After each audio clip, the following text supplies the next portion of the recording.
നമസ്കാരം. ഇന്ന് നമ്മൾ സംസാരിക്കാൻ പോകുന്നത് റിംഗ് വർം ഇൻഫെക്ഷൻ ഇല്ല വട്ടച്ചൊറി ഇല്ല മെഡിക്കലി ടീനിയ ഇൻഫെക്ഷൻ എന്നുള്ള സ്കിൻ കണ്ടീഷൻ്റെ കുറിച്ചാണ്.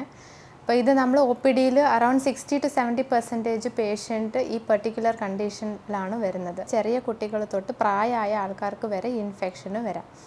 അപ്പോൾ ഇത് സ്കിന്നിൽ ചൊറിച്ചിലും ചുമപ്പും വട്ടത്തിലും ഉള്ള സ്കിൻ റാഷുമായിട്ടാണ് വരുന്നത്.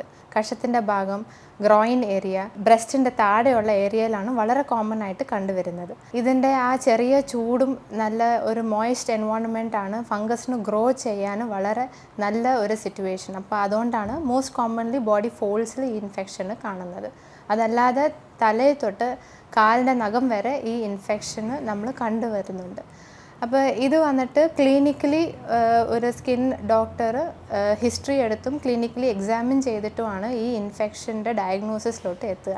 നമുക്ക് ലാബിൽ സൈഡ് ലാബ് പ്രൊസീജിയറായ KOH സ്മിയർ ഇല്ല സ്കിൻ ബയോപ്സി വഴിയും നമുക്ക് ഈ സ്കിൻ കണ്ടീഷൻ കൺഫേം ചെയ്യാവുന്നതാണ്.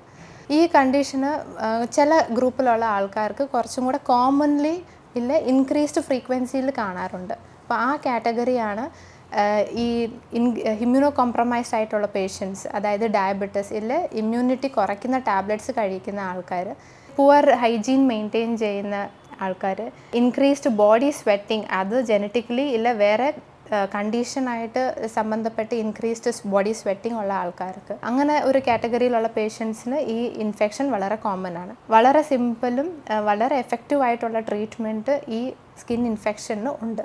അപ്പോൾ അതിന് നമ്മൾ ടോപ്പിക്കൽ ക്രീംസും ചില മൾട്ടിപ്പിൾ ബോഡി ഏരിയാസിൽ കാണുവാണെങ്കിൽ ഓറൽ മെഡിസിൻസും കൊടുക്കാറുണ്ട്.